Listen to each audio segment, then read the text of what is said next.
I'm Maria Menounos, and you're tuned in to AfterBuzz TV, the ESPN of TV talk. Now, let the buzz begin.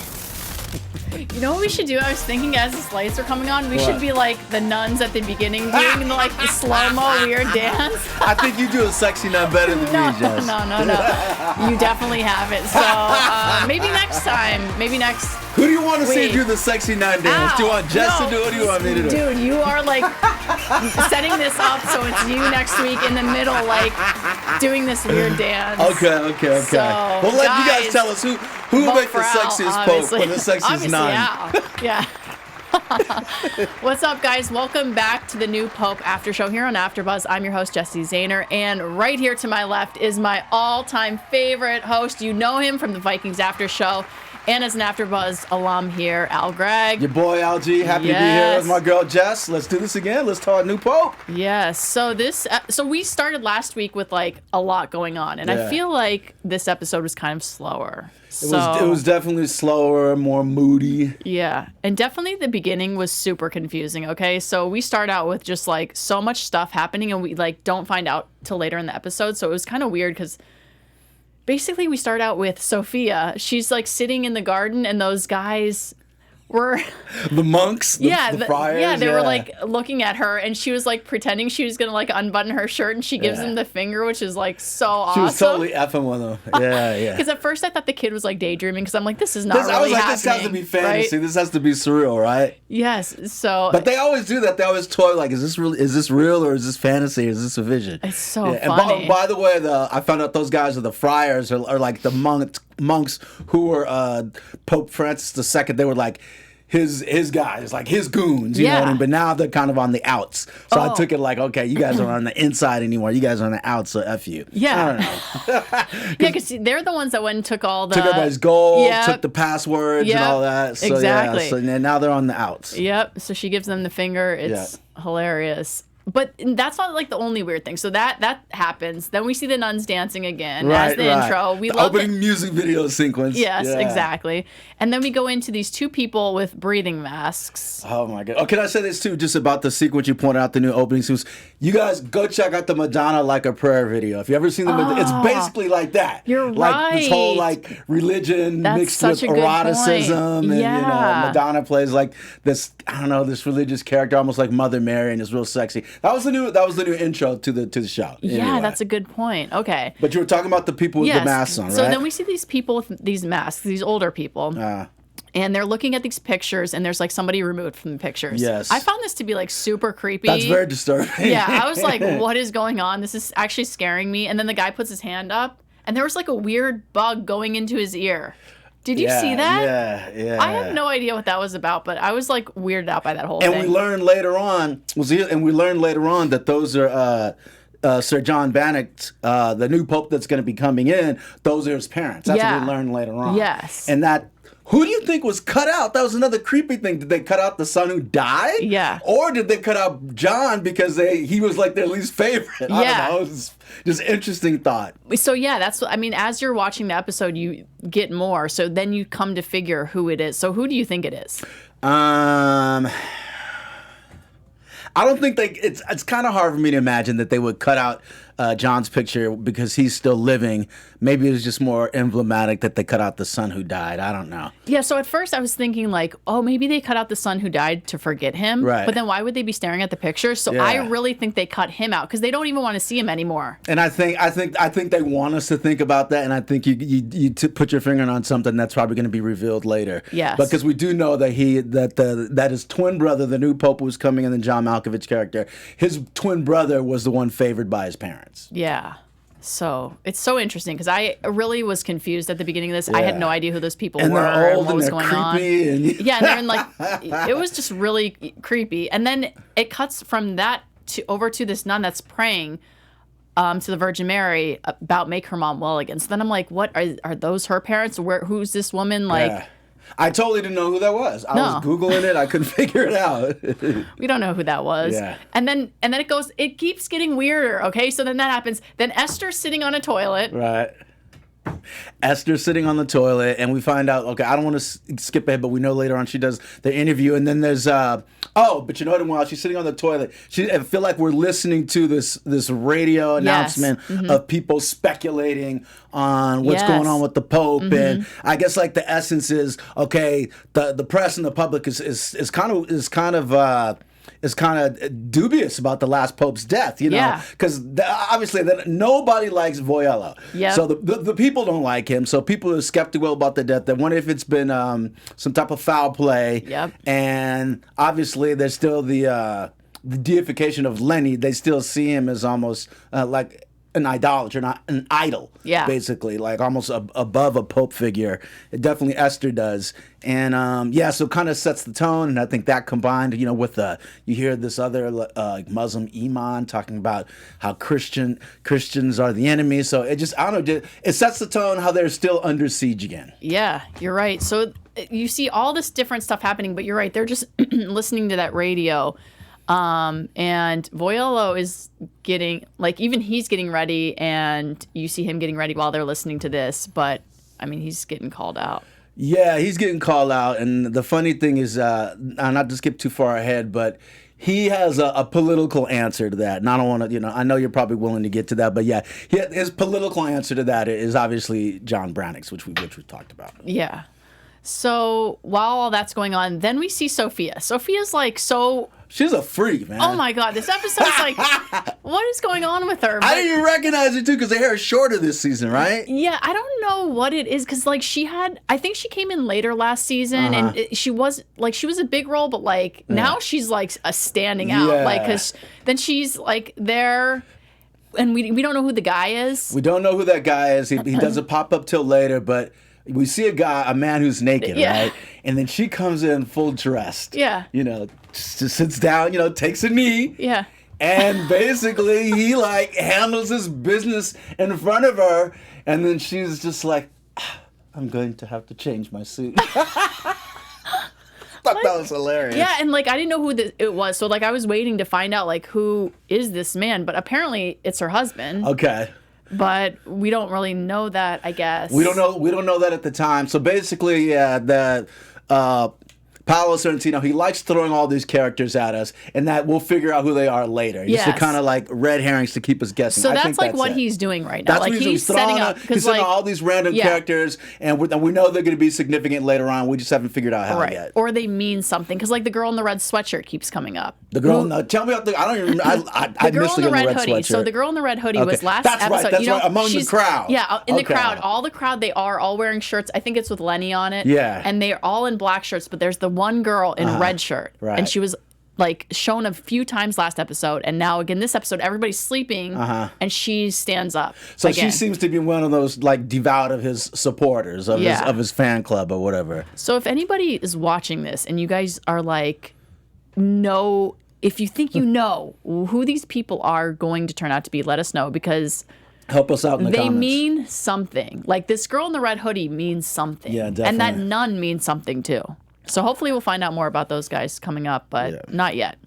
So basically we see Voyello and his buddies get on the train, and they're going over to see John Brannock's. Yeah, and they're in the back caboose having their little like mafia meeting. It's so fun. The way they have it framed, you see them, you know, behind the little door, separate from everybody. Yeah, and they're plotting. So that's when they're reviewing their plan to convince Brannock's. They're talking about, what is this guy like, you know, because even though they voted to have him, you know, you found out, well, he's prone to depression, and we like him because he's prone to be the middle way, but you know, everybody's kind of going back and forth the best way how to approach this situation. Yeah. So they get to his house, and he lives in this like castle. I was like, what does he live creepy in? Like, castle. Well, yeah, I didn't know it was creepy at the time. I'm down, but when they come out with like the dogs and everything, and then the guy is like, is there a ghost in there? I'm like, oh, I didn't never think of that. I thought this was like Versailles or something. Like, what's going on? Well, first of all, everybody comes up, you know, like the little throng of, you know, the cardinals who came up to, you know, ask him to be pope. They're all like in this black limbo. I just love the way it's shot. You know, it's really creepy. I know. They're like all, and they're standing like in the perfect position with their like suitcase right in front of them, and they're just like in the dark. And then the guards come out with dogs. So you know, and then just the way they lit the castle, it's so creepy. And they're like, you don't see even inside. There's no. I don't think there's any electricity. Everything was by candlelight, and they did that intentionally as a reflection of Maddox's mood. You know what I mean? How he's this melancholy character. We talked about his parents, and he goes in. We'll get into that later, and he goes in to talk about how he lives with his parents in another wing. But the whole thing is very stylized and dark and depressing and melancholy, kind of like him. Exactly. Yeah. So it sets you up for that, and the butler kind of like laughs after one of the cardinals asks like, "Are there ghosts in here?" And he just like laughs and turns away. Quick question, Jess. Yeah. Okay, that butler, was he in the little secret meeting at the end too, when they're trying to figure out how they're gonna handle him? I feel like he was. Oh, okay. Which meeting? I'm skipping ahead. There's a scene toward there's like three guys in the downstairs. And so I don't think so, because I think they're back at Sophia's house. I guess. Okay. Because I think it's Sophia's husband, a cardinal that knows a secret, and then I don't know who the other guy is. So do you think the other guy might have been him? Sorry for skipping ahead. Only reason I thought that was because I feel like when they showed the butler, I thought the butler was was almost like a traitor. Like I felt like somebody was consulting him later on to see what they could get on Brannock. But more to be revealed. Yeah, he was talking to Voyella when they were walking around. But there is like a weird thing about this, and I call him the butler, but I don't know what he is, but he's been there, and been there while he was growing up and everything. Right. But like they do have like a really weird relationship. I feel like, I feel like even if that wasn't him, and maybe in the last scene that you were referring to, I do feel like he doesn't seem that loyal, or he just sees, I don't know, he has an angle to play. We'll see. Because he's walking with Voyella at one point talking, so I'm not really sure, but when they get into the house, everybody's having like these paranormal experiences where like Pope Pius is showing up. Right. So like, you see Voyello, he's like freezing trying to light a fire, and he's like under these blankets, and then Pope Pius comes and like lights the fire, and then Cardinal Mario Ascente, the tall guy with the glasses. Right. He like takes off his shirt and then goes over to knock on Cardinal, is it Gutierrez? Door. And then he answers, and then Gutierrez like turns him down, I think. And then Pope Pius comes to tell him like he did the right thing. Yeah, because he wanted to have a little quickie over there. Yeah. That was the implication, right? Yeah, totally. I like Pope Mario, or Cardinal Mario. He was the one, and when the last episode, when everyone was reflecting on what they want, one pope is like, hope they will let us get married, and he was the pope is like, I hope they, allow gay relationships and gay marriage. So that was the implication when he goes over. He wants to consummate this relationship with Gutierrez, but yeah, he turns him down. And then later on, as you're alluding to, how Lenny's ghost is like, wafting through the house. Yeah, his presence is always kind of there. He goes over, like you said, and he congratulates Gutierrez, and like the strict legalist that Lenny is. He's like, pleasure. What did you say? He said, pleasure would have led to suffering. Yes. Yeah, he does say something. Something to that effect. He always, something Lenny would always say. And then Sophia's back at it. Oh my God. Sophia's a freak. In bed, like talking to her husband on the phone. Right. And Lenny's there, like, what is he doing? Like, has his hand on her shoulder or something? And I don't know what Lenny's thinking. Lenny's still there. Yeah, she's getting a freak. Wait, first of all, ladies and gentlemen, I don't know if you've ever had this kind of sex with your mate, with your partner. It's one thing to have your partner on the monitor, but literally, she has sex with the monitor, with the phone. Yeah, literally, which is actually kind of disgusting, because like God only knows what's on your phone. Like you read those articles about like 1 million bacteria being on it. So oh my God, girl, please don't. Please just don't. It was definitely freaky. We don't want to spoil it, but they kind of combine. Well, you guys, you tell us.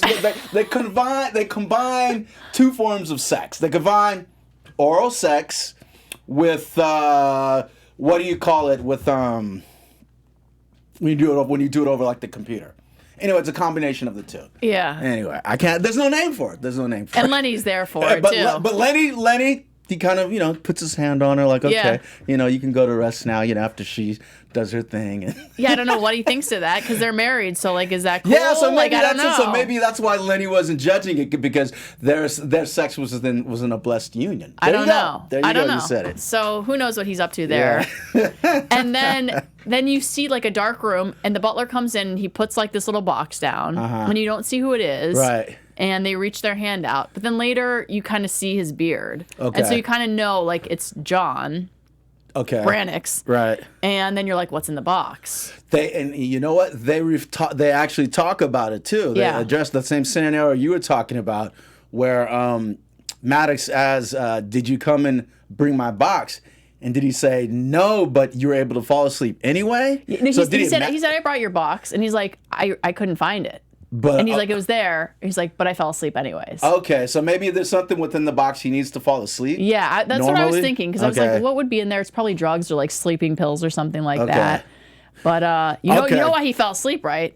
Why? Because Lenny was there. Duh, Lenny just went in there and put him to sleep. Lenny was like... Good night. Lenny, okay, talk about something secretive in the box. Okay, and that leads me to later on what I think are like secrets. They have secrets on John Maddox, but I know we'll talk about that later. Yeah, so this is like, as we're talking about it, it's just as confusing, I feel like, as it was at the beginning. Because everything is just so quick at first, and you don't know who's who or what's going on. Mm-hmm. And then finally we start getting some information. So finally they're meeting with Brannock's, because they couldn't meet with him that night. Mm-hmm. Because when they got there, it was too late. He doesn't go to bed past 10:30 because he has like this really strict schedule.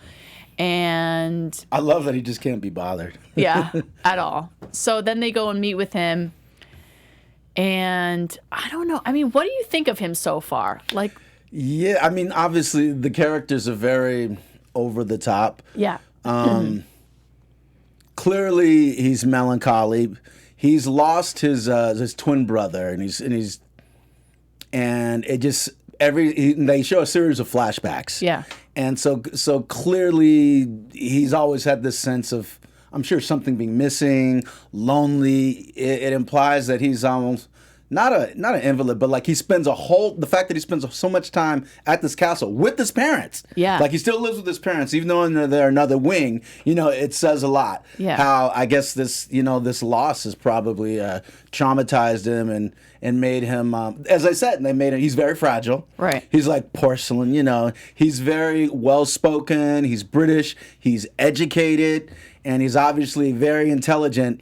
But I think that was one of the things that his butler was saying, is that he's very fragile, and even he talks about that later on. Like, do you want a pope made of steel? And they're like, no, they want we want somebody like you. For what it's worth, but it's interesting, the little back and forth that gets into with Voyello. Voyello asks him, "Did you read my book?" And he was like, "Yeah, I read it once." And so Voyello's surprised, "You read my book?" And he's like, "Well, what did you think of it? How come you didn't read it again?" And he's like, "Well, because I didn't want to turn evil after reading your book." So everybody knows Voyello is like an evil manipulator, I guess. I mean, I'm hoping that we have some like dark humor from him, because honestly, he's like so depressing. And like literally, like I'm sitting there like, come on, like do something funny, do something cool. But also I'm like getting sad too, because like you find out all this stuff, like his brother died and he was there, and his parents don't want anything to do with him anymore because they don't feel like he did enough to save him. So then you're like feeling so bad. Yeah. And then the eyeliner just adds to the depression. He's wearing always a massive amount of eyeliner. He's super depressed. He's never happy. He like says the most depressing things. He thinks like the worst about everything. It's like super downer compared to Lenny, who is like kind of like a badass and like breaking the rules and then came up being like a hero. Right. So it's just like kind of depressing. So I hope we get more out of him. But he doesn't know if he wants to be the Pope. That's what I dig about him the most. Anybody would like jump at the chance, and he's just like, think about it. I'm not sure. Yeah, so they have like a meeting where they're eating, and then you see him and Voyello talking, and then they go downstairs. They're in this like one room, and he's dressed like the KFC guy. He literally looks exactly like Colonel Sanders. Yes. Like I'm sitting there like, this is so funny. This could be like a KFC commercial. Like that's exactly what he looks like. He's sitting down there just like with a bucket of chicken, like depressed as you would ever imagine anybody could be. And they're trying to like talk to him about, you know, why he would be so great. And he's like, no, I'm porcelain, like you said, and you guys need a man of steel. And then they start talking, they start saying, well, like the church is love and all this. And then he wants to know what love is. And then we get into more depressing things because then he asks Voyello, and Voyello's like, oh, I'm not a good source. So like, just move on, ask somebody else. So then he asks Gutierrez, and Gutierrez tells like this really sad story. Like I was molested. I know. I'm like, oh my God, are you guys trying to make everybody watching this super depressed? Oh, okay, so here's Voyello, and I know you caught this, like the twist though. The guy, his molester, his assaulter was, there is no God. Yeah. And in spite of that, I think what Gutierrez said was that, even if there isn't, you have no hope but to believe in one. I guess to just to have hope. What's the use of not having hope at all? Right. So to act as if there is a God, period. Anyway, interesting perspective. Yeah. But it goes to show, like, I guess, like how the glass is half full with him, you know, how optimistic he is. Yeah, I really like him too. Yeah, I like him as a character, I was hoping that he would become Pope, but he's not going to because they want to make Brannock's Pope, but Brannock doesn't know. So he's, I guess, going to think about it or something. Yeah. But they think because he says he doesn't know that he's going to say yes. Right, and they think, you know, because for some reason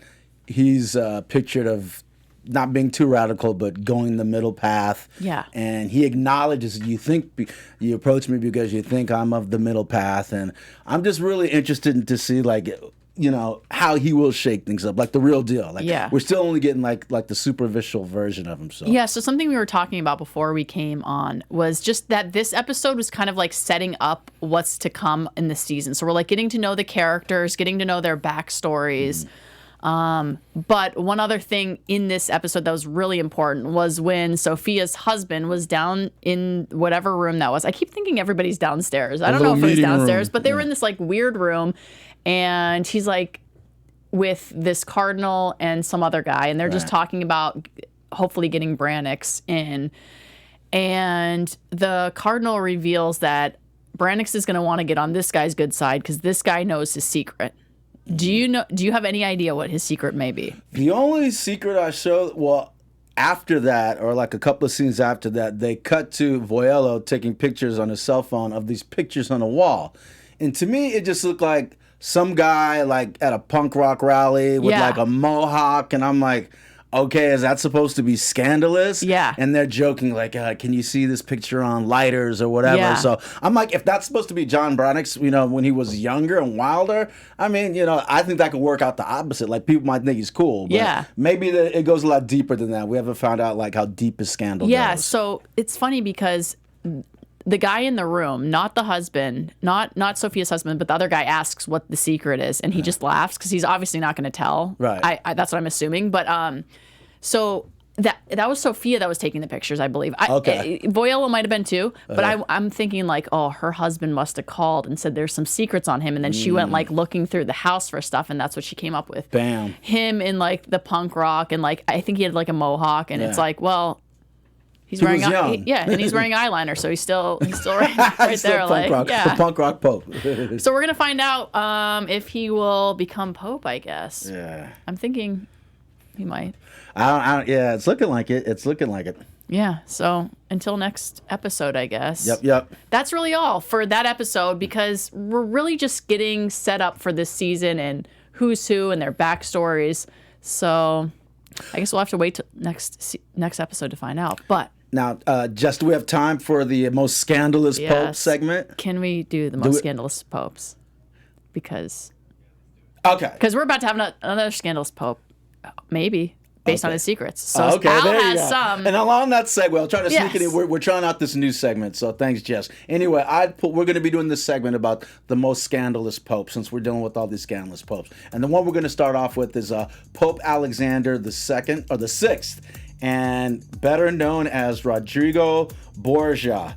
And if anybody who knows about the Borgias, is very famous, and they even did the show on them on Showtime. To this day, the Borgia name is synonymous with scandal because of this guy's rule. How many other papal families have a show after them? There was controversy from the start of Pope Alexander VI, a wealthy Spaniard who allegedly bought the papacy by bribing his fellow electors. Alexander also saw no problem appointing all of his relatives to position, killing off rival cardinals, and collecting valuable property for himself, even fathering children out of wedlock. So, I guess you have a lot of latitude, as a pope, with seeing all the scandals that they've been through. Yeah. So maybe these guys aren't so bad on the new pope. Right? Exactly. I mean, how could they be? So, long line. Unless he has a secret that is more scandalous than that. Yeah, but like I don't think being a punk rocker and having your mohawk pictures on. Yeah, unless it's like, it's like his needle, and he's like ejects heroin every night. Like what's the secret? We'll see. I can't wait. I hope it's something intense, but I don't know. The punk rock pictures just aren't. Yeah, that didn't say anything. So before we go, do you have any predictions for what is about to happen next week? Predictions. Now, you're AfterBuzz TV. Okay. I believe that they're going to go ahead and get this thing going and have this conclave with the new pope, with John Maddox. I believe he's going to accept, and because I think they want to hurry up and get into that right now and get out of this limbo. But I also think we're going to see our own Lenny come back with some type of supernatural intervention. Yes. They've been establishing that he's been able to intervene in people's lives. Yes. So I have a feeling he's going to intervene, especially since Esther kind of alluded to his miracle at predicting her birth. She thinks he made her give birth. So, right. Yeah. So I think big things from Lenny from beyond the grave or beyond the coma. Yes. So I agree. I think that he will become the Pope, because he's just such a big actor, and so we're kind of losing Jude Law a little bit, so we're like getting another big actor. So I think he is going to become the Pope, and I have no idea what's going to happen because he is so depressing, and I'm just like, please, like, be cool like Lenny. Wah, wah. I think Lenny is going to be like a saint. He's going to become a saint for all the miracles that he does. He kind of already, it feels like that. That's because what it feels like. Esther's coming up with hers, and he said, like, don't call it a miracle. It was like, let's leave it a mystery. But I think her miracle, and there's going to be other miracles that come from Lenny, so he'll become a saint. But I think we're going to keep seeing him like show up and do random things. Right. And I don't know what is going to happen with everybody else. Like Sophia is just anything could happen with Sophia next episode. So I'm just here waiting to see what happens. So yeah, we're gonna bump it up to rated R with Sophia. But that is it. If you guys, please give us a like, comment. We love talking about the show, and there's so much going on this episode that is going to take us into further episodes. So, Al, tell everybody where they can find you before we go. Everybody, your boy Al Gragg. You can find me on Instagram at alg_Jamaica House Film, and you can check me out on the Vikings After Show tomorrow at 10 o'clock right here. Yes, and I'm Jessie Zahner. You can find me all over social media at Athletic. And until next week, see you guys. Bam. Our founder, Keven Undergaro, and me, Maria Menounos, would like to thank you for tuning in to AfterBuzz TV. Remember, we're not just the first, we're the biggest in the world, and we're the only destination for all your favorite TV shows. Whatever you crave, we've got it. So go to AfterBuzzTV.com and check out our lineup. Buzz you later. The views expressed herein are those of the hosts only and do not necessarily reflect the views of AfterBuzz TV or its owners or principals.